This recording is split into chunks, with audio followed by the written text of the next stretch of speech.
And of Clay Are We Created, is part of the collection called The Stories of Eva Luna 1989.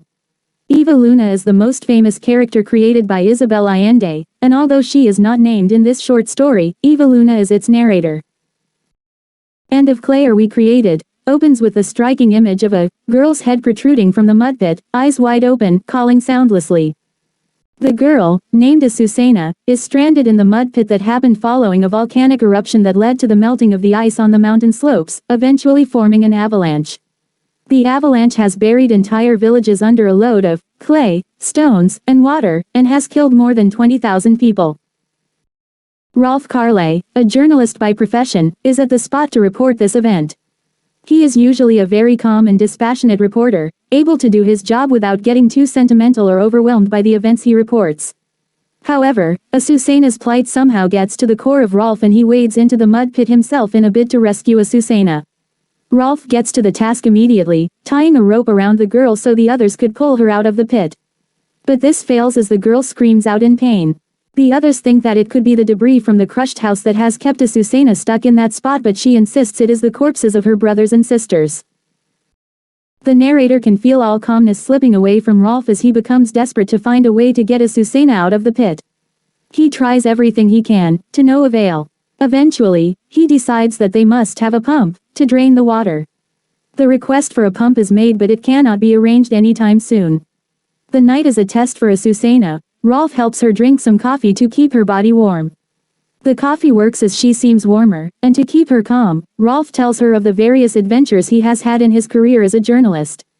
Rolf even imagines optimistically how a helicopter will take Azucena to a hospital very soon and he will visit her there. The narrator, Rolf's wife, tries to contact some important people she knows in order to arrange for a pump to be sent to the spot immediately, but she obtains only vague promises. This entire episode takes a toll on the narrator also, and she can feel Rolf's frustration, his impotence. The natural disaster has caused utter chaos in the places it has affected, and the media has appropriated Azucena, bestowing on her the pathetic responsibility of embodying the horror of what has happened. Ironically, none can arrange a pump in order to actually rescue her. Azucena starts vomiting out food now. A doctor and a priest come to visit her. Meanwhile, Azucena has attracted wide media coverage. Night comes and Rolf sings old Austrian folk songs to help Azucena sleep. Both of them are exhausted. Rolf starts ruminating about his traumatic past, involving the Holocaust, an abusive father, and his sister Katerina, among other things. Both he and his sister were victims of their father's abuse, and Rolf starts thinking about his sister's death. The next day, the president of the country comes to visit Azucena. He says he will ensure that a pump is sent here at the earliest, and yet, nothing happens. Meanwhile, the narrator can feel there is some change in Rolf, and both Rolf and Azucena have now abandoned all hopes of rescue. Rolf kisses the little girl's forehead and prays that she dies quickly so that she does not have to suffer too much. The narrator ends by pondering how Rolf is no longer the same man, but hopes that this wound too would heal in time and that they shall again walk hand in hand, as before. And of Clay Are We Created? Analysis. Themes. The theme of humans versus nature is very prominent in the story. The story is set in a South American region devastated by an avalanche following a volcanic eruption. Through vivid imagery, the author brings out the immense power of nature and its sheer indifference to humans. The narrator reports how on a fateful Wednesday night, a prolonged roar announced the end of the world, and walls of snow broke loose, rolling in an avalanche of clay, stones, and water that descended on the villages and buried them beneath unfathomable meters of telluric vomit. Nature's fierceness is coupled with the human's foolishness and callousness. The narrator tells us how the geologists actually predicted the calamity, but their warnings went unheeded as the people dismissed them because they sounded like the tales of frightened old women. The scale of destruction caused is immense, and after the calamity, human beings, even with their best efforts, are unable to adequately tackle the situation. Memories of the past, its repression, and its eventual awakening are themes that are effectively explored in this short story, sometimes literally and sometimes symbolically. At the end of the story, the reader understands that Rolf's plunge into the mud pit in order to save Azucena is also a symbolic plunge into his own memories of his traumatic past. The narrator, for instance, says, That night, imperceptibly, the unyielding floodgates that had contained Rolf Carle's past for so many years began to open, and the torrent of all that had lain hidden in the deepest and most secret layers of memory poured out, leveling before it the obstacles that had blocked his consciousness for so long. The mood entraps its victims in a net of memories, as it were.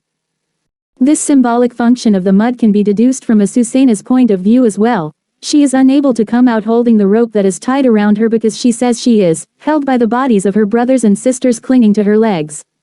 This clinging works on both literal and symbolic levels, for both Azucena and Rolf. Indeed, the memories of Rolf's traumatic past get a vent on the third night due to various reasons. One of them is the role that Azucena perhaps unwittingly plays. From the time Rolf decides to help Azucena himself, there are setbacks. The narrator says, the girl could not move, she barely could breathe, but she did not seem desperate, as if an ancestral resignation allowed her to accept her fate. The reporter, on the other hand, was determined to snatch her from death. Here we see a switch of roles. The reporter who is otherwise so calm is intensely desperate here while the victim has resigned herself to fate. This calm attitude of Azucena to her ill-boding future is what perhaps enables Rolf to try and come to terms with his past. The shift between Rolf's past and present attitudes towards his buried memories can be understood by observing a part of the free and direct discourse that appears towards the end of the story.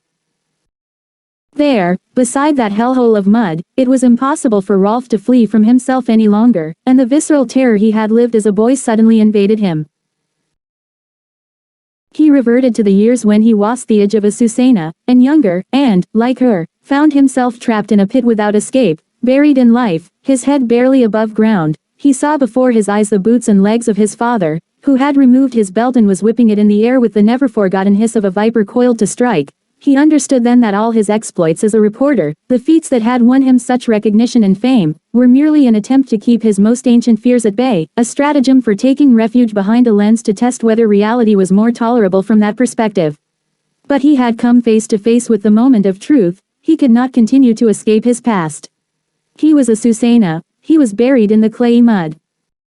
Rolf's exploits as a reporter, the reader now learns, have been a defense mechanism throughout. The reader also sees how Rolf now identifies with Azucena completely, both trapped, one literally and one symbolically, in the mud. The general apathy among people is another theme of the story.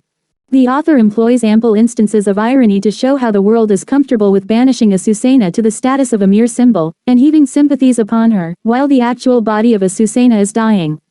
Neither the news media nor the state machinery escapes Allende's sharp critique. Let us take two examples. The first one shows the perverse act on the news media's part to try to sell Azucena to millions of people while doing nothing to actually help her. Reporters return to photograph Azucena and ask her the same questions, which she no longer tried to answer.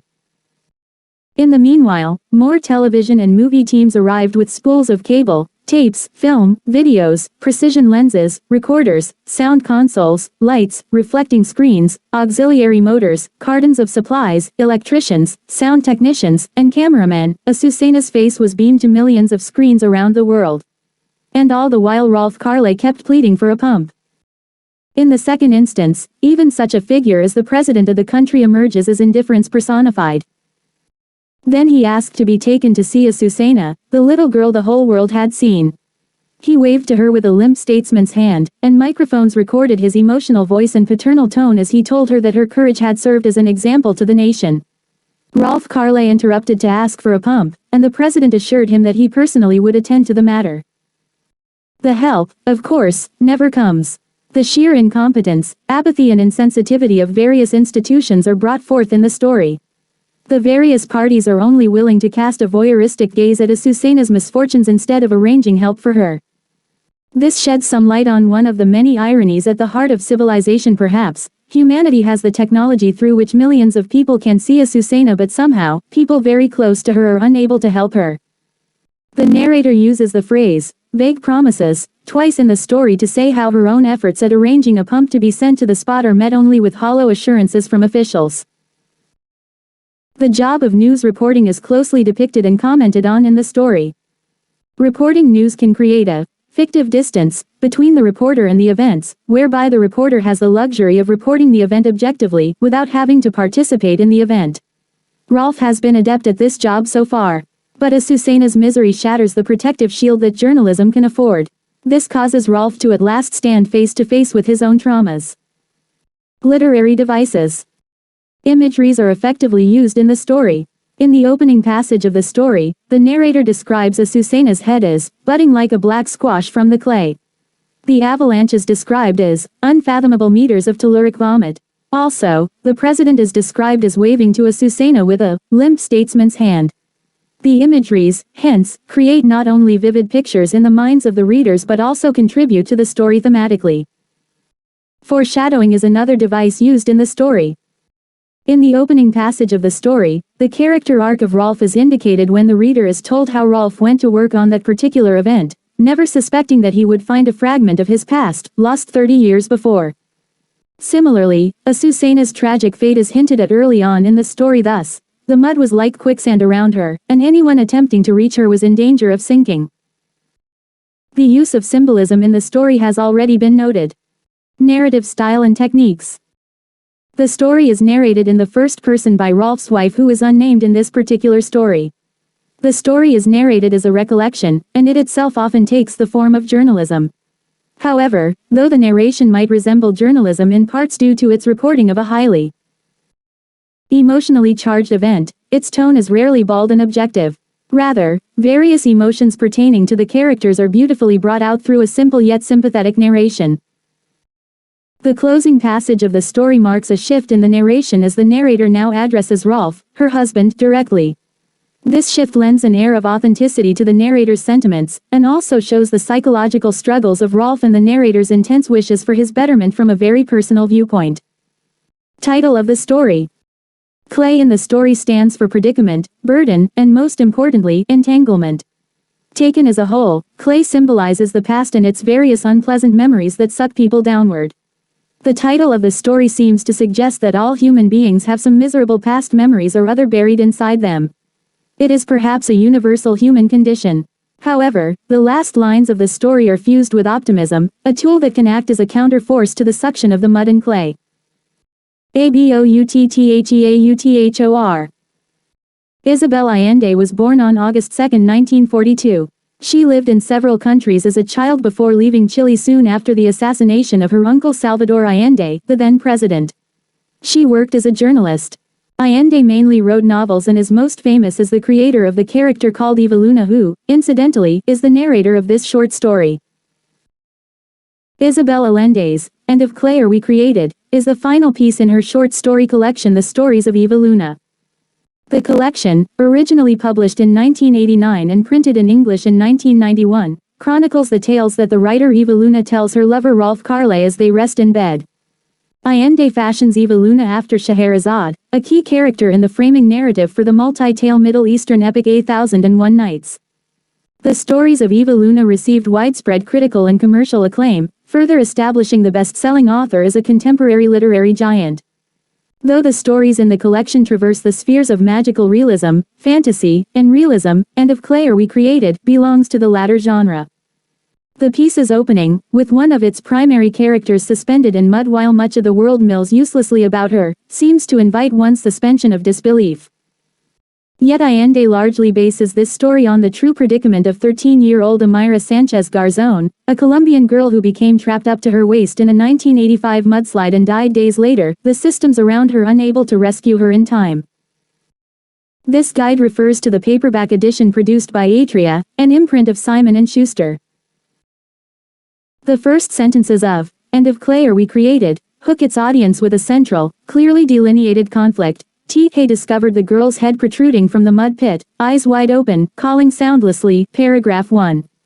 A recent mudslide along a local mountain has buried the small villages that cling to the mountainside, killing most inhabitants and interring some survivors in meters of wet earth. The young girl whose head juts from the mud pit, 13-year-old Azucena, is alive at this point of the story, a startling circumstance to those who witness it. The piece's unnamed narrator tells us that her lover, the reporter Rolf Carle, is one of the journalists who has been called to provide coverage of the mudslide. Rolf quickly befriends the girl. Rolf requests a pump to remove some of the mud's water, hoping that this will counteract the suction and allow him to free Azucena. However, there is no available transport for the pump, and it cannot be sent until the following morning. Rolf remains with Azucena overnight and consoles her. He imagines a future for her, where he would recover rapidly and he could visit her and bring her gifts. Paragraph 15. One second day, the narrator goes to the national television broadcasting headquarters to watch coverage of Azucena's mud pit because she cannot bear to do so at home. She begins to feel Rolf's same dedication to and compassion for the girl, calling on the city's influential figures to expedite the delivery of a pump. Though reporters, television crews, and movie teams come to the site and broadcast Azucena's face to millions, Rolf and the narrator's requests for a pump go ignored.